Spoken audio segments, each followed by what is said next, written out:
அஸ்ஸலாமு அலைக்கும் வரஹ்மத்துல்லாஹி வபரகாத்துஹு. அல்ஹம்துலில்லாஹி ரப்பில் ஆலமீன். புகழும் புகழ்ச்சியும் அல்லாஹ் ஒருவனுக்கே உரித்தானது. அவனின் சலாமும் சலாமத்தும் இந்த உலகத்தில் லா இலாஹ இல்லல்லாஹ் என்ற திருக்கலிமாவை கொண்டு வந்த நபிமார்கள் ரசூல்மார்கள் ஒவ்வொருவரும் மீதும் உண்டாவதாக. குறிப்பாக ஈருலக சர்தார் காத்தமுன் நபி முஹம்மது ஸல்லல்லாஹு அலைஹி வஸல்லம் அவர்கள் மீதும் அவர்களின் குடும்பத்தார்கள் மீதும் அவர்களை வாய்மையோடும் உள்ள தூய்மையோடும் பின்பற்றிய உத்தம சத்திய சகாபாக்கள் மீதும் நம்மவர்கள் மீதும் மறுமை நாள் வரை வரக்கூடிய தௌஹீத்வாதிகளான மூமினான முஸ்லிமான ஆண் பெண் ஒவ்வொருவரின் மீதும் அந்த ஏக இறைவனாகிய அல்லாஹ்வின் சலாமும் சலாமத்தும் உண்டாவதாக என்று கூறி துஆ செய்தவனாக இந்த சிற்றுரையை ஆரம்பம் செய்கின்றேன். அஸ்ஸலாமு அலைக்கும் வரஹ்மத்துல்லாஹ். கண்ணியத்துக்குரியவர்களே, நம்ம பறந்து விரிந்த இந்த உலகத்தில் இந்த பறந்து விரிந்த சிந்தனைகள் நிறைந்த மனிதர்களாக இங்கே நான் எல்லாரையும் பார்க்குறேன். அல்ஹம்துலில்லாஹ். ஆனால் கல்வியில் எந்த உயரத்துக்கு போக முடியுமோ அந்த உயரத்தில் இருக்கக்கூடிய மக்களும் இருக்கிறீங்க, கல்வியில் எந்த அளவுக்கு கீழே இருக்கிறோமோ அந்த மக்களும் இருக்கிறோம். ஆனால் எல்லோரையும் ஒரு குடையின் கீழே ஒன்றிணைத்த அல்லாஹ் ரப்புல் ஆலமீனுக்கே எல்லா புகழும். பாருங்கள், அந்த படிப்புங்க பேர் கூட தெரியாது, அவங்களும் இதில் இருக்கிறோம். அந்த படிப்புங்களுடைய அந்தஸ்து அதோட இதெல்லாம் தெரிஞ்சவங்களும் இருக்கிறோம்னா ஒரு குடை எது ஏன்னா அந்த லா இலாஹ இல்லல்லாஹ் என்ற திருக்கலிமாவை தவிர உங்களுக்கும் எனக்கு என்ன உறவு இருக்க முடியும் சொல்லுங்கள்? இந்த உறவை கொண்டே ரசூலே கரீம் ஸல்லல்லாஹு அலைஹி வஸல்லம் அவங்க கல்வி அறிவு இல்லாதவங்க, பண வசதி இல்லாதவங்க, படைபலம் இல்லாதவங்க அல்லது வேறு எந்த இதுவும் அவங்க சமூகத்தில் இதுவாக இருந்தாங்கன்னு சொல்ல முடியாத ஒரு சூழ்நிலையில் இந்த திருக்கலிமாவை கொண்டு வந்தாங்க. அதை நம்மக்கிட்ட நம்ம வரைக்கும் வந்திருக்குது அந்த செய்தி இல்லை. ரசூல் ஸல்லல்லாஹு அலைஹி வஸல்லம் அவங்கள நம்ம பார்க்கல, அவங்களுடைய புனித உருவத்தை நம்ம பார்க்கல, அவங்களோட பேசலை, அவங்களுடைய மொழி தெரியாது, இனம் தெரியாது. இருந்தாலும் அவங்க சொன்ன செய்தி, இறுதியாக சொன்ன செய்தி நான் சொல்கிறேன். நபிமார்களில் இறுதியானவர் காத்தமுன் நபி. அந்த நபி சொன்ன அந்த வார்த்தை நம்மக்கிட்ட வந்திருக்கு. அது அமானத்து. அந்த வார்த்தை மற்றவங்களுக்கும் போகணும். அதுதான் இந்த கூட்டத்தோட நோக்கம் இல்லையா? அதுக்காக பாருங்கள், சோசியல் சர்வீஸே எடுக்கிறோம், ஆய்வு படிப்பு விஷயங்களே எடுக்கிறோம், வேறு என்னென்ன துறை சகோதரர்களுக்கு தெரியுதோ கலிமாவை ஏற்றுக்கொண்ட இந்த மனிதர்கள், இந்த மக்கள் அந்த கலிமாவின் துணை கொண்டு அந்த கலிமா எல்லாருக்கும் போகணும் அப்படின்றதுக்காக தாங்கிட்ட இருக்கக்கூடிய அந்த அறிவை பரிமாறிக்கிறோம் இல்லையா? இந்த அமைப்பில் நம்மை ஒன்றிணைத்த அல்லாஹ்வுக்கே எல்லா புகழும் என்று அல்லாஹ்வை புகழ்ந்தவனாக எனக்கும் ஒரு சின்ன செய்தி நான் சொல்லணும் விரும்புகிறேன். நம்ம முன்னாடி இந்துவாக பிறந்துட்டோம், அது தப்புன்னு புரிஞ்சிட்ட பிறகு கிறிஸ்துவத்தை நேசித்தோம், அது தப்புன்னு புரிஞ்சிட்ட பிறகு பௌத்தத்துக்கு போனோம், பௌத்தமும் தப்புன பிறகு கம்யூனிஸ்டத்துக்கு போனோம், கம்யூனிஸ்டும் தப்புன்ட்டு சொல்லிட்டு நினச்சிட்டு நக்சல் பரி அதுலேயும் உட்பிரிவு ஒன்று இருக்குது, அதுதான் அப்படின்னு நினச்சோம். அதுவும் தப்புன்னு நினச்சி இருக்கும்போது தான் அல்லாஹ் எனக்கு நேர் வழி காட்டினான், ஹிதாயத்து. அல்லாஹ் லா இலாஹ இல்லல்லாஹ் என்ற திருக்கலிமாவை மொழியும் பாக்கியத்தை கொடுத்தான். இப்போது பல இடங்களில் குழப்பங்கள் நிறைஞ்சிருக்குது. தஜ்ஜால் வர்றதுக்கு முன்னாடி குழப்பங்கள் அந்த அளவுக்கு இருக்குமா? எல்லா துறைகளும் எவ்வளோ வளருதோ அத்தனை துறைகள்லையும் குழப்பங்கள் இருக்கும். நம்மளை வழிகெடுக்கக்கூடிய ஷைத்தானுடைய வலைகள் இருக்கும் இல்லை?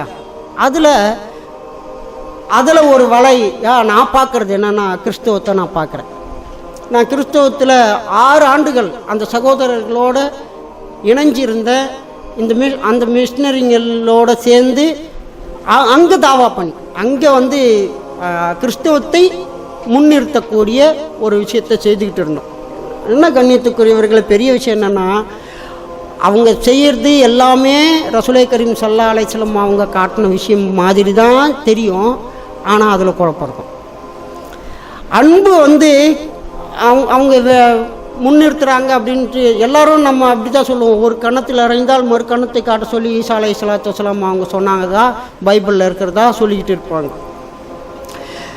நபி ஈசா அலைஹிஸ்ஸலாத்து வஸ்ஸலாம் அவங்க காட்டின அன்பு தேவனை முன்னிறுத்தியதாக, அல்லாவை முன்னிறுத்தியதாக இருந்தது. ஆனால் இப்போ இருக்கக்கூடிய இந்த உலகத்தில் இருக்கக்கூடிய போப்புலேருந்து எல்லா பங்கு தந்தைகள் எல்லாருமே சேர்ந்தான் அன்பை எதை முன்னிறுத்துறாங்க அப்படின்னாக்கா, அவங்களுடைய சுயத்தை முன்னிறுத்தி அன்பை நிறுத்துறாங்க. அவங்கெல்லாம் நபிமார்கள் எல்லாம், தாபின்கள், தபோ தாபின்கள், இந்த மாதிரியான பெரிய மனிதர்கள்லாம் அல்லாவின் அன்பை முன்னிறுத்தினாங்க. ஒன்றும் இல்லை, ஒரு சின்ன செய்தி. ஹஜ்ரத் உமர் ரலியல்லாஹு அன்ஹு அவங்க அவ்வளோ கோபக்காரரு, ஒரு பெண்ணுக்கு பிரசவம் பார்க்க போகிறாரு. இந்த செய்தி இப்போ கேட்டோம். ஒரு பெரிய இறை தூதர் முஹம்மது ஸல்லல்லாஹு அலைஹி வஸல்லம் அவங்க ஒரு கிழவியோட சுமையை சுமந்துக்கிட்டு போகிறாங்க. இல்லை, அதே மாதிரி ஒவ்வொருத்தரும் சரிதான், ஒவ்வொருத்தரும். அபூபக்கர் ரலியல்லாஹு அன்ஹு அவங்க ஒரு குருடனுக்கு, அனாதையாக இருக்கக்கூடிய ஒரு ஆளுக்கு பால் கறந்து கொடுக்கறது, துணி துவைச்சி கொடுக்கறது எல்லாம் செய்கிறாங்க, ஜனாதிபதியாக இருந்தும் கூட. இதெல்லாம் எதுக்காகனா அல்லாஹ்வின் அன்பை முன்னிறுத்தக்கூடியது. ஆனால் கிறிஸ்துவ சகோதரர்கள் செய்யக்கூடிய விஷயங்களை பாருங்கள், அல்லாஹ் அக்பர். அந்த மாதிரியான அனாச்சாரங்களை நம்ம கற்பனை கூட பண்ணக்கூடாது. என்ன ஆகுனா, அவர்கள் மருத்துவத்துறையில் விட்டு வைக்கவும் இல்லை, கல்வித்துறையே விட்டு வைக்கலை, எல்லா துறைகள்லையும் சேவை செய்கிறாங்க, இல்லைன்னு சொல்லலை.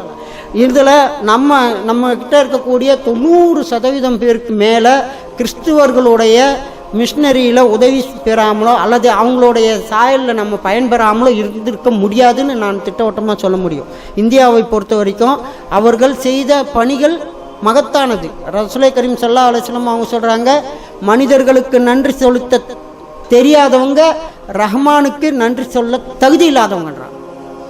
முதல்ல மனிதர்கள் எந்த விஷயம் செய்தாலும் அவங்களுக்கு நம்ம நன்றி கடன் பட்டிருக்கிறோம். அப்போது கிறிஸ்தவர்கள் இந்த ஜாதி அமைப்புக்கு எதிராக போராடி இருக்கிறாங்க, கல்வி சீர்திருத்தத்துக்காக போராடி இருக்கிறாங்க, அவங்களுடைய சுதந்திரத்துக்காக போராடி இருக்காங்க, நிறைய விஷயங்கள்ல செய்திருக்கிறாங்க. ஏன்னா அவர்களுடைய சுயத்தை முன்னிறுத்தியவங்களாக செய்தாங்க. அதனால தான் அது சைத்தானியத்தனமாக ஆயிடுது. கண்ணியத்துக்குரியவர்களே, ரசூலை கரீம் ஸல்லல்லாஹு அலைஹி வஸல்லம் அவங்க கிறிஸ்தவர்களை பற்றி சொல்லும்போது அவங்க இறக்க குணம் உள்ளவங்க, அவங்க கூட அவங்கக்கிட்ட மென்மை குணம் இருக்குதுன்னு அல்லாஹ் ரப்புல் ஆலமீனும் சொல்லி காட்டுறான். ஆனால் அந்த மென்மை குணம் அவங்கள இன்னும் கொஞ்சம் சீண்டி பார்த்தோம்னா தெரியும், விகாரமான முகம். என்ன, ஒன்றும் பெரிய விஷயம் கிடையாதுங்க. தேவனுடைய பிள்ளைங்க அப்படின்னு சொல்லுவாங்க. நம்ம தாவாவுடைய சிந்தனையில் இருக்கிறதுனால இந்த விஷயங்கள்லாம் நம்மளை கண்டிப்பாக தாக்கும். அதுக்காக நான் சொல்கிறேன், தேவனுடைய பிள்ளைங்க நாமெல்லாம் அப்படின்னு சொல்லுவாங்க. ஆனால் திருமண உறவில் ஒத்துக்க மாட்டாங்க இல்லையா? திருமண உறவில் அவங்க எந்த சமுதாயத்திலேருந்து வராங்களோ, நாயுடுலேருந்து கிறிஸ்டின் ஆகிறான்னா அவன் நாயுடு தான், நாயுடு பொண்ணை தான் கட்டணும். செட்டியார்லேருந்து கிறிஸ்டின் ஆகிறான்னா அவன் செட்டியார் பொண்ணை தான் கட்டணும். வன்னியர்லேருந்து கிறிஸ்டின் ஆகிறானா அவன் வன்னிய பொண்ணை தான் கட்டணும். சக்கிலிலேருந்து ஒருத்தன் கிறிஸ்டின் ஆகிறானா அவன் சக்கிலி பொண்ணை தான் கட்டணும். உண்மையா இல்லையாங்க? ஞானஸ்தானம் எடுத்தால் அவன் எல்லா பாவங்களும் கரைஞ்சிடும், அவன் புது மனுஷன் அப்படின்னு பிரச்சாரம் சொல்லுவாங்க. இன்றைக்கும் சொல்லிட்டு இருக்கிறாங்க. ஞானஸ்தானம் ஒருத்தர் மூழ்கி ஞானஸ்தானம் எடுத்தா அல்லது தெளித்து ஞானஸ்தானம் எடுத்துட்டாலோ அவன் புது மனிதன் அப்படின்வான். ஆனால் அவன்கிட்ட அந்த ஜாதி அமைப்பு முறை ஒட்டியிருக்கும். ரசூலை கரீம் ஸல்லல்லாஹு அலைஹி வஸல்லம் அவங்க சொல்கிறாங்க, ஜாஹிலித்தான எந்த ஒரு செயலையும் பிற சமுதாயம் கொண்டு இருக்குதுல்ல, அதில் எந்த விஷயங்களை நீங்கள் வச்சிட்டு இருந்தாலும் நீங்களும் அறியாமை காலத்தில் தான் இருக்கிறீங்க, இஸ்லாத்தில் ஒன்றும் வரல அப்படின்றாங்க ரசூலுல்லாஹ்.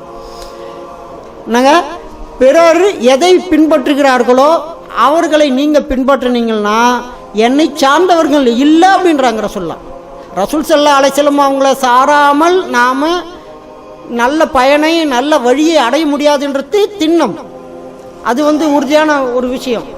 ரசூலே கரீம் ஸல்லல்லாஹு அலைஹி வஸல்லம் அவங்க சொல்கிறாங்க, பிறரை நீங்கள் முன்னிறுத்தாதீங்க. இப்போவும் அல்லாஹ் ரப்புல் ஆலமீனோட அன்பை முன்னிறுத்தணும். அல்லாஹ்வுடைய அன்பை முன்னிறுத்தி தான் இப்போ பாருங்கள் எத்தனை ப்ராஜெக்டுங்களை எந்தெந்த வகையில், அதாவது அவங்க சொன்ன விஷயங்கள் எல்லாம் எல்லாத்தையும் சூழ்ந்து நிற்கணும். களிமாவும் அதுதான் நம்மக்கிட்ட எதிர்பார்க்குது. களிமான்ற லா இலாஹ இல்லல்லா அப்படின்ற இந்த களிமா நம்மக்கிட்ட எதிர்பார்க்கறது இந்த விஷயம் தான், இந்த பரந்த சிந்தனையை தான் நம்மக்கிட்ட எதிர்பார்க்குது. குறுகிய எண்ணம் கிடையாது. அதாவது பள்ளிவாசல்னா தொழுகைக்கு மட்டும்தான், பள்ளிவாசல்னா நோன்பு கஞ்சி காசுறதுக்கு மட்டும்தான், இல்லைன்னா அதோட நிர்வாகத்தை பார்க்கக்கூடிய கணக்கு வழக்கு மட்டும்தான் அப்படின்றது கிடையாது. அது மதீனாவில் இருந்த மஸ்ஜிது நபவியில் ரசூலே கரீம் ஸல்லல்லாஹு அலைஹி வஸல்லம் அவங்க எப்படி அந்த விசாலமான பார்வையை பார்த்தாங்களோ அந்த பார்வை இந்த பள்ளிங்களுக்கு இப்போ வரணும் அப்படின்னு யோசிக்கிறோம் பாருங்க. இல்லை, இந்த யோசனை எதனால வருது? அந்த மக்கள் மேலே அன்பு இல்லைனாக்கா, இப்போ புதுசாக ஒருத்தன் முஸ்லீம் ஆயிடுறான்னா அவன் எல்லாத்தையும் விட்டுட்டு வரணும். சொந்தத்தை விட்டு வரணும், ஜாதியை விட்டு வரணும், வீட்டை விட்டு வரணும். ஏன் திருமண உறவு கூட அவனுக்காக எவ்வளோ தடைப்பட்டிருக்கு, கல்வி முறையில் நிறைய தடை இருக்குது, பொருளாதார விஷயத்தில் தடை இருக்குது. இதெல்லாம் போகணுன்றதுக்காக அந்த அன்பு தானே. இந்த அன்பு எதுக்காக? நாளை மறுமையில் அல்லாஹ் ரப்புல் ஆலமீன் நமக்கு கூலி கொடுக்கணும். அல்லாஹ் ரப்புல் ஆலமீன் ரசூலே கரீம் ஸல்லல்லாஹு அலைஹி வஸல்லம் அவங்க அந்த கௌசர் என்ற தடாகத்திலிருந்து நமக்கு தண்ணியை கொடுக்கணும். அல்லாஹ் ரப்புல் ஆலமீன் நமக்கு அர்ஷோட நிழலில் இடம் கொடுக்கணும். அந்த கியாமத்து நாளில், கியாம்னா நிற்கிற நாள், மறுமை நாளுக்கு ஒரு பேர் கியாம்னா நிற்கிறது. அந்த நிற்கக்கூடிய நாள் 50,000 ஆண்டுகள், 50,000 ஆண்டுகள் இருக்குமா நிற்கிறதுக்கு மட்டுமே. அப்பேற்பட்ட நாளில் மூமினான முஸ்லிமான ஆண்களுக்கும் பெண்களுக்கும் அந்த நாள் எப்படி இருக்கும்னா 2 ரக்காத்து சுன்னத்தோரல்ல அந்த நாள் மாதிரி அல்லாஹ் சுருக்கி கொடுப்பான். எப்போ? அந்த மூமினோட விஷனு, அவனுடைய பார்வை விசாலமாக வரணும். அப்படி வந்தால் தான் உலகத்தில் எல்லாரையும் ஒன்றிணைக்கக்கூடிய ஒரு நூல், ஒரு கயிறு, ஒரு ஆயுதம் நம்மக்கிட்ட இருக்குதுன்னா அது களிமா தான். இந்த களிமாவி அன்பு எப்படி இருக்கணும் அப்படின்னாக்கா, ரசூலே கரீம் ஸல்லல்லாஹு அலைஹி வஸல்லம் மூசா அலைஹிஸ்ஸலாத்து வஸ்ஸலாம் அவங்க அல்லாஹ் கிட்ட நேருக்கு நேர் பேசக்கூடிய நபி, நமக்கு எல்லாம் தெரியும். மூசா அலைஹிஸ்ஸலாத்து வஸ்ஸலாம் அவங்க கேட்குறாங்க, யா அல்லாஹ், உன்னை அதிகமாக புகழக்கூடிய, உன்னை போற்றக்கூடிய ஒரு ஜிக்ரை எனக்கு கற்றுக் கொடு அப்படின்னு சொன்னதும் அல்லாஹ் ரப்புல் ஆலமீன் லா இலாஹ இல்லல்லாஹ் சொல்லுங்க அப்படின்றாங்க, சொல்கிறான் அல்லாஹ். அப்போது மூசா அலைஹிஸ்ஸலாம் சொல்கிறாங்க, இந்த உலகத்தில் இருக்கக்கூடிய எல்லாரும் சொல்லக்கூடிய ஜிக்ர் தானே, நான் நபி இல்லையா, எனக்கு சிறந்ததை கொடுங்க அப்படின்னு மூசா அலைஹிஸ்ஸலாத்து வஸ்ஸலாம் அவங்க கேட்குறாங்க. அப்போ அல்லாஹ் ரப்புல் ஆலமீன் சொல்கிறான், மூசாவே, இந்த 7 வானங்களையும் பூமியையும் அதில் இருக்கக்கூடிய அத்தனை பொருளையும் ஒரு தட்டிலையும், இந்த லா இலாஹ இல்லல்லாஹ் என்ற திருக்களிமாவை ஒரு தட்டிலையும் வச்சா இந்த களிமாவுடைய பாரம் தான் அதிகமானது, எடை அதிகமானது அப்படின்னு சொல்லி அல்லாஹ் ரப்புல் ஆலமீன் ஹஸரத் மூசா அலைஹிஸ்ஸலாத்து வஸ்ஸலாம் அவங்களுக்கு அறிவுரை கொடுக்குறான். அப்பேற்பட்ட களிமாவை நம்ம தாங்கிக்கிட்டு இருக்கிறோம். அல்லாஹ் அக்பர். பாருங்க, உலகத்தில் மனிதர்களை ஒன்றிணைக்கணும் அப்படின்னு சோசியலிசம் வந்துச்சு. பொருளாதாரத்தில் தான் முன்னேற்றம் வரணும், அது வந்துச்சுனாக்கா மனுஷன் எல்லாம் சுபிட்சமாக ஆகிடுவான் அப்படின்னு நினச்சி அதையே பிரச்சாரம் பண்ண பொருள் முதல்வாதத்தை கொண்டு வந்தாங்க இல்லையா? அதனால் வெற்றி கிடைச்சிதா? அல்ல. அவன் யார் கொண்டு வந்தாங்களோ அவங்களாவது வெற்றி அடைஞ்சாங்களான்னா கிடையாது. அதே மாதிரி பாருங்க, அன்பு மட்டுமே போதும், அன்பு மட்டுமே போதும்னா ஒருத்தன் தப்பு பண்ணுறான்னா அந்த தப்பை மறுபடி அவன் பண்ணிக்கிட்டே இருந்தால் அன்பு செய் போதும் அப்படின்னு விட்டுற முடியுமா? அவனை கண்டிக்கணும். இந்த மாதிரி அதுலேயும் அவங்க தோல்வி அடைஞ்சிடுறாங்க. ஆனால் இஸ்லாம்ன்ற ஒரு குடை இருக்க, இது உலகத்தையே இணைக்கும். மொழியால் ஒன்றும் இணைக்க முடியாதுங்க. நான் தமிழுக்கு தான் நிற்பேன், தெலுங்குக்காரனை பார்த்தா ஒரு மாதிரி பார்ப்பேன் இல்லையா? மொழியால் சண்டை, நாடுகளால் சண்டை. என் நாடு தமிழ்நாடு, இல்லைன்னா என் நாடு இந்தியா நாடு, அப்படி வேற நாடு, அவன் வேற நாடு அப்படின்னு சொல்லி நாடுகளுக்கு சண்டை வருது இல்லையா? ஆனால் சண்டை வராமல் ஒரு நாடு, ஒரு சமூகம் வரணும் அப்படின்னு நாம் நினச்சோம்னா எங்கே வரணும்? இந்த களிமாவுக்கு தான் வரணும். களிமாவை தவிர இந்த உலகத்தில் உள்ள மனுஷனுங்களை மட்டும் இல்லைங்க, இந்த 7 வானங்களையும் இந்த பிரபஞ்சத்தையே ஒரு குடையின் கீழே கொண்டு வர முடியும் அப்படின்னாக்கா இந்த களிமாவோடைய வேலை செய்தால் மட்டும்தான். இந்த களிமாவோடைய வேலையை நம்ம செய்யணுன்னாக்கா இறங்கணும், களத்தில் இறங்கணும். அந்த களத்தில் இறங்கக்கூடிய விஷயங்களில் நான் வருத்தப்பட்டு சொல்கிறேன், முஸ்லீம்களாகிய நான் ஒட்டுமொத்தமாக சொல்கிறேன், இதெல்லாம் செய்கிறது ரொம்ப குறைவான வேலை. இவ்வளோ வேலை செய்கிறோம், சந்தோஷம்தான், ஆனால் இதெல்லாம் ரொம்ப கம்மி. ஆனால் கிறிஸ்துவ பெருமக்கள் இருக்கிறாங்களே, கண்ணியத்துக்குரியவர்களே, அவங்க அதில் ரொம்ப கான்ஃபிடெண்ட்டாக இருக்கிறாங்க, ரொம்ப உறுதியாக இருக்கிறாங்க. எந்த அளவுக்குன்னா, ஏங்க, தன்னை எல்லாரும் நான் சொல்ல வரல, உணர்வுகளை அடக்கிக்கிட்டு இந்த சமூகத்துக்காக பாடுபடக்கூடிய ஒருத்தனை நீங்கள் பார்க்க முடியுமா? ஃபாதருங்க இருக்கிறாங்கன்னா எல்லா ஃபாதருங்களும் தப்பு செய்கிறாங்க அப்படின்னு நம்ம வந்து பழி ஒரே அடியாக சொல்லிடக்கூடாதுங்க.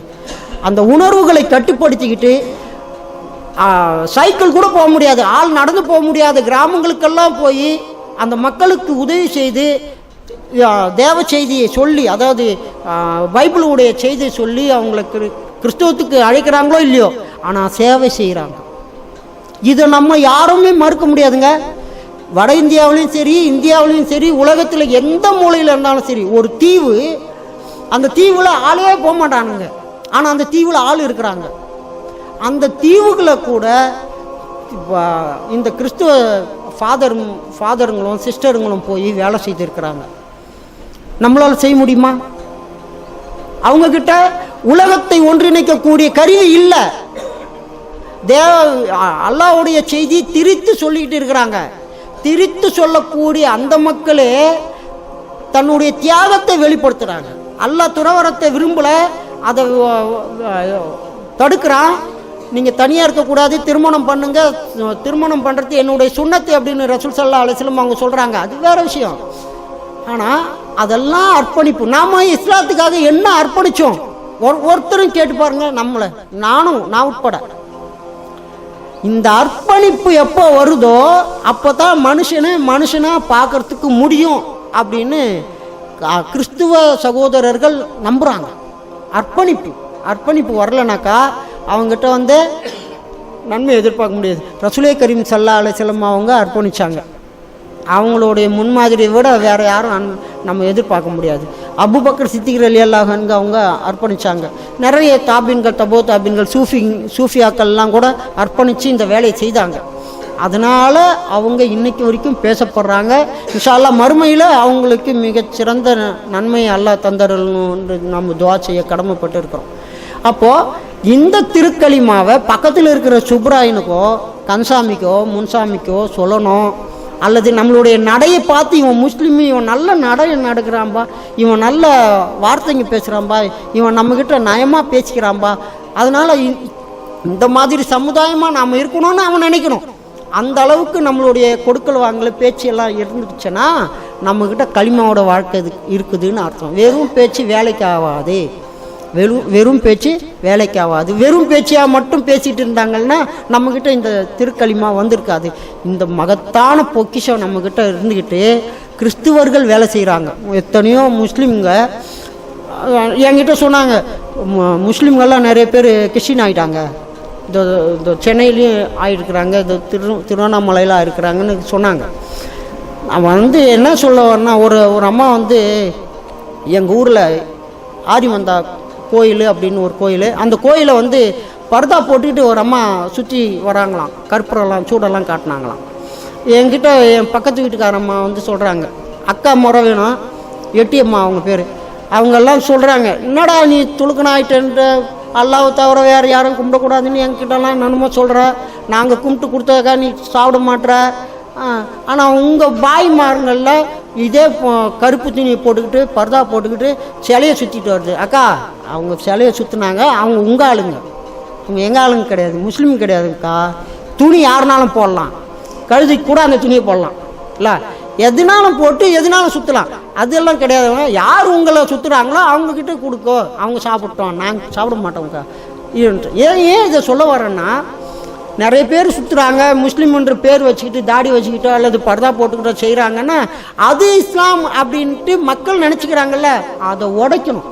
அதை உடைக்கிறதுக்கு நம்ம வேலை, இந்த வேலையெல்லாம் அவங்க கணக்கச்சிதமாக செய்கிறாங்க. கிறிஸ்துவ சகோதரர்கள் சகோதரிங்க கணக்கச்சிதமாக செய்கிறாங்க. எந்த அளவுக்குன்னா, நீ ஞாயிற்றுக்கிழமை மட்டும் வந்தால் போதும், அல்லாஹ்வை நினைக்கிறதுக்கு, நவுதுபில்லா, அல்லாஹ் தேவனை நினைக்கிறதுக்கு ஞாயிற்றுக்கிழமை மட்டும் வந்தால் போதும், அதுவும் கொஞ்ச நேரம் வந்தால் போதும்.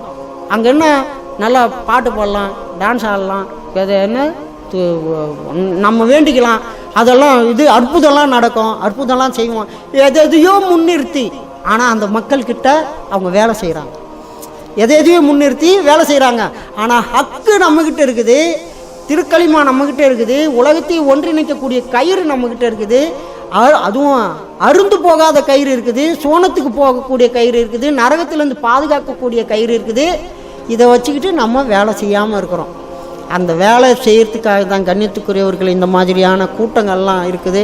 இந்த மாதிரி அல்லாஹ்வுடைய வேலையை செய்யணுன்ட்டு எங்கே நினைக்கிறாங்களோ அதுதான் ஜிக்ருல் மஸ்ஜித். இது அந்த கூட்டங்களில் அல்லாஹ்வுடைய மலாய்க்கத்துமாருங்க அவனுடைய ரஹமத்தை பொழிகிறாங்க. மலாய்க்கத்துமாருங்க அல்லாஹ்வுடைய ரஹமத்தை கொண்டு வராங்க, அல்லாஹ்வுடைய ரஹமத்து அங்கே இறங்குது அப்படின்னெல்லாம் சொல்கிறதுக்கு காரணம் 2 விஷயந்தான். ஒன்று, அல்லாஹ்வை நினைவு கூறுறதுன்னா வெறும் சுபஹான் அல்லாஹ் அல்ஹம்துலில்லாஹ் அல்லாஹு அக்பர் சொல்கிறதுக்கு மட்டும் கிடையாதுங்க, கிடையவே கிடையாதுங்க. 2 விஷயம் இருக்குது. ஒன்று அல்லாஹ்வுக்கு செய்ய வேண்டியது, 2வது படைப்பு அல்லாஹ்வுடைய படைப்புகளுக்கு செய்ய வேண்டியது. இது 2மே ஒன்று மெயின், ஒன்று எர்த்துன்ற மாதிரி. இது 2ம் இல்லைனாக்கா ஒரு பொருள் இயங்காது. அந்த மாதிரி அல்லாஹ்வுக்கு செய்ய வேண்டிய கடமையை செய்வது, அதில் தப்பு விட்டா கூட அல்லாஹ் ஓரளவுக்கு மன்னிச்சிடுவான் அவன் நாடுனாக்கா. ஆனால் மனிதர்களுக்கு செய்யக்கூடிய அநியாயத்தை மட்டும் அல்லாஹ் மன்னிக்க மாட்டான். ரசூலே கரீம் ஸல்லல்லாஹு அலைஹி வஸல்லம் அவங்க சொல்கிறாங்க, ரசூல்லா சொல்கிறாங்க, அல்லாஹ்வுக்கு செய்ய வேண்டிய இபாதத்துகளில் அல்லாஹ் நாடுனாக்கா அல்லாஹ் மன்னிச்சிடுவான். அல்லாஹ் இந்த தொழுகையை விட்டு என்னை மன்னிச்சிடுன்னு சொன்னாக்கா சரி போ அப்படின்னுவான், மன்னிச்சும் அவன் நினச்சா அவனை மன்னிச்சிடுவான். ஆனால் மனிதர்களுக்கு யாரெல்லாம் அவங்ககிட்டருந்து நான் ஒரு 100 ரூபாய் அபகரிச்சிட்டேன், திருடிட்டேன், அவனை ஏமாற்றிட்டேன், அவன் வீட்டை நான் அபகரிச்சிட்டேன், ஏமாற்றிட்டேன், என்னை மன்னிச்சிட்டேன்னா அல்லாஹ் மன்னிக்கவே மாட்டான். பாதிக்கப்பட்ட மனிதன் மன்னிக்காத வரை அல்லாஹ் உன்னை மன்னிக்க மாட்டான் அப்படின்னு சொல்லி நமக்கு வழிகாட்டக்கூடிய மகத்தான ரசூலே கரீம் ஸல்லல்லாஹு அலைஹி வஸல்லம் அவங்க மனிதர்களோடு எப்படி நடந்துக்கணும் அப்படின்றத ஒவ்வொரு விஷயங்களையும் சொல்லியிருக்கிறாங்க. அவங்கக்கிட்ட மென்மையாக நடந்துக்கணும். யாருடைய நாவினாலும் கரத்தினாலும் பிற மனிதர்கள் துன்பப்படாமல் இருக்கிறானோ அந்த முஸ்லீம் தான் சிறந்தவன் உங்களில். இப்போ நம்ம பக்கத்து வீட்டில் இருக்கிறவங்ககிட்ட போய் என்கிட்ட இப்போ இவ்வளோ பேசுகிறோம்ல, பக்கத்து வீட்டில் ஏம்மா இவன் ஜாஃபர் எப்படிம்மா இருக்கிறான் உங்ககிட்ட, ஏம்பா உங்கள் பக்கத்து வீட்டு ஜாஃபர் உங்ககிட்ட எப்படி இருக்கிறான் அப்படின்னு கேட்டு பாருங்க, அப்போ தெரியும் நம்ம வடவாளம். அந்த மாதிரி இருக்கக்கூடாதுன்றதுக்காக தான் இப்போ சொல்ல வரோம். இஸ்லாம் பகிரங்கமானது, வெளிப்படையானது. அது உள்ளவும் அப்படி தான் இருக்கும், புறமும் அப்படி தான் இருக்கும். ஆனால் நம்ம கிறிஸ்துவ சகோதரர்கள் என்ன செய்கிறாங்க அப்படின்னாக்கா, உள்ளுக்குள்ளே என்னென்ன இருக்குது அதெல்லாம் பிரச்சனை இல்லை. ஆனால் வெளியில் நம்ம நிறைய வேலை செய்யணும், நிறைய இது பண்ணணும், நிறைய பேர் இதுக்குள்ளே இழுக்கணும் அப்படின்னு சொல்லி வேலை செய்துட்டு இருக்கிறாங்க. ஆனால் அவங்க நரகத்தை நோக்கி போகிறாங்க. நம்ம நம்பிக்கையின் அடிப்படையில் அவங்க நரகத்தை நோக்கி போகிறாங்க. அவங்க அவ்வளோ அர்ப்பணிப்போடு வேலை செய்யும்போது சொர்க்கத்துடைய சாவி நம்மக்கிட்ட இருக்குது, சொர்க்கத்துடைய திறவுகோல் நம்மக்கிட்ட இருக்குது. நாம் எவ்வளோ அர்ப்பணிப்பாக வேலை செய்யணும் அப்படின்றத நம்ம ஒவ்வொருத்தரும் நினச்சி பார்க்கணும் கண்ணியத்துக்குரியவர்களே. அதுக்காக தான் நம்ம ஒவ்வொரு துறையை சார்ந்தவர்களும் அவங்கவுங்க துறையில் எந்த அளவுக்கு இறங்கி வேலை செய்ய முடியுமோ, எந்த அளவுக்கு வழிகாட்ட முடியுமோ அதை செய்கிறாங்க. அந்த மாதிரியான செயல்களை தொடர்ந்து செய்து ஈருலக வெற்றியாளர்களாக அல்லாஹ் நம் ஒவ்வொருவரையும் ஆக்கியார்கள் புரிவானாக. எந்தெந்த எண்ணங்களை சீர்படுத்தி கொள்ள அல்லாஹ் வழிகாட்டினானோ, அல்லாஹ்வுடைய தூதர் ஸல்லல்லாஹு அலைஹி வஸல்லம் அவங்க வழிகாட்டினாங்களோ, அந்த வழிகளை ஆய்ந்து அறிந்து புரிந்து அதை நம்மளுடைய வாழ்வில் அமல்படுத்தும் பாக்கியத்தை அல்லாஹ் நம் ஒவ்வொருவருக்கும் தந்தருள் புரிவானாக. வாஹர்தவானா அல்ஹம்துலில்லாஹி ரப்பில் ஆலமீன். அஸ்ஸலாமு அலைக்கும் வரஹ்மத்துல்லாஹி வபரகாத்துஹு.